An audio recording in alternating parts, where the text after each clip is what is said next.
दोस्तों, छोटे सरकार की रिहाई हो चुकी है।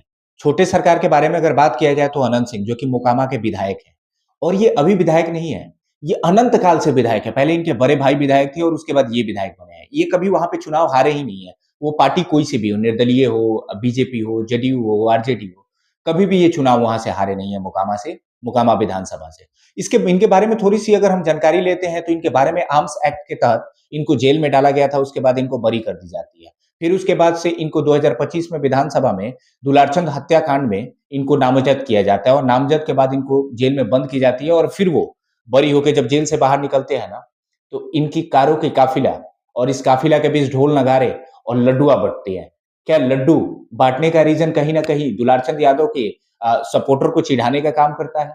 आखिरकार दुलारचंद यादव के हत्यारा माने जाने वाला अनंत सिंह, क्या वो असल में हत्यारा थे?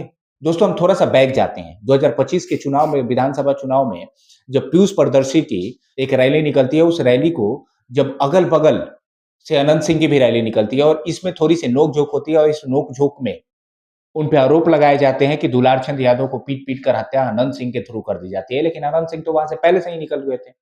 मॉब लिंचिंग का केस दर्ज होता है और मॉब लिंचिंग में 2-4 नामों का भी दर्ज किया जाता है, जिसमें अनंत सिंह थे और इस अनंत सिंह के केस को बाइज्जत बरी कोर्ट कर देती है और जब कोर्ट बाइज्जत बरी कर देती है 3 महीने बाद, तो यहाँ पे खुशी का माहौल मोकामा में छा जाता है और जब मोकामा में खुशी का माहौल छाती है ना, तो एक सोनू गैंग वो एक्टिव हो जाता है। जब सोनू सिंह गैंग एक्टिव होता है ना, सोनू मनु गैंग का आपने नाम सुना होगा, अगर नहीं सुना है तो इसके पीछे मैं एक डेडिकेटेड वीडियो बना दूँगा, क्योंकि वो आखिरकार वो गैंगवार, सोनू मोनू गैंग क्यों अनंत सिंह को टारगेट करते हैं। तो जब सोनू मोनू गैंग अनंत सिंह को टारगेट करते हैं, तो उनका एक ऑडियो क्लिप जारी होता है। उस ऑडियो क्लिप में बताया जाता है कि अनंत दा क्या कर सकते हैं और किसी को धमकी दी जाती है कि अगर अनंत दा के तुम चक्कर में रहोगे ना, तो तुम्हें मार दिया जाएगा। दोस्तों हालाँकि जब कोर्ट से बाइज्जत बरी हो जाते हैं आनंद सिंह, उसके बाद देखने की ज़रूरत है कि आनंद सिंह की तरफ से क्या रिएक्शन आता है सोनू मनु गैंग को। क्या वहाँ पे गैंगवार फिर से 19 के दशक के जो गैंगवार थे वो देखने को मिलेंगे?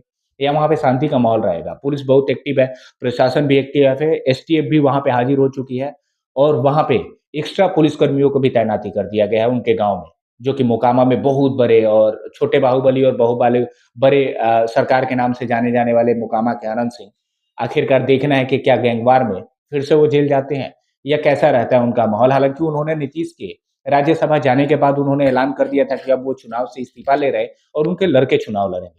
तो अगली बार से जो हमें मोकामा का जो नया कैंडिडेट मिलेगा वो उनके लड़के के रूप में मिलेगा। लेकिन आप लोग की क्या राय है कि मोकामा में क्या छोटे सरकार की ऐसी हस्ती इनके लड़के भी काबिज़ रख पाएँगे? तो अगर रख पाएँगे तो आप एक कमेंट के थ्रू बता देना कि हाँ, और आप हमारे चैनल पे नए हैं तो चैनल को ज़रूर सब्सक्राइब कर लेना और बेल आइकन जला देना। धन्यवाद।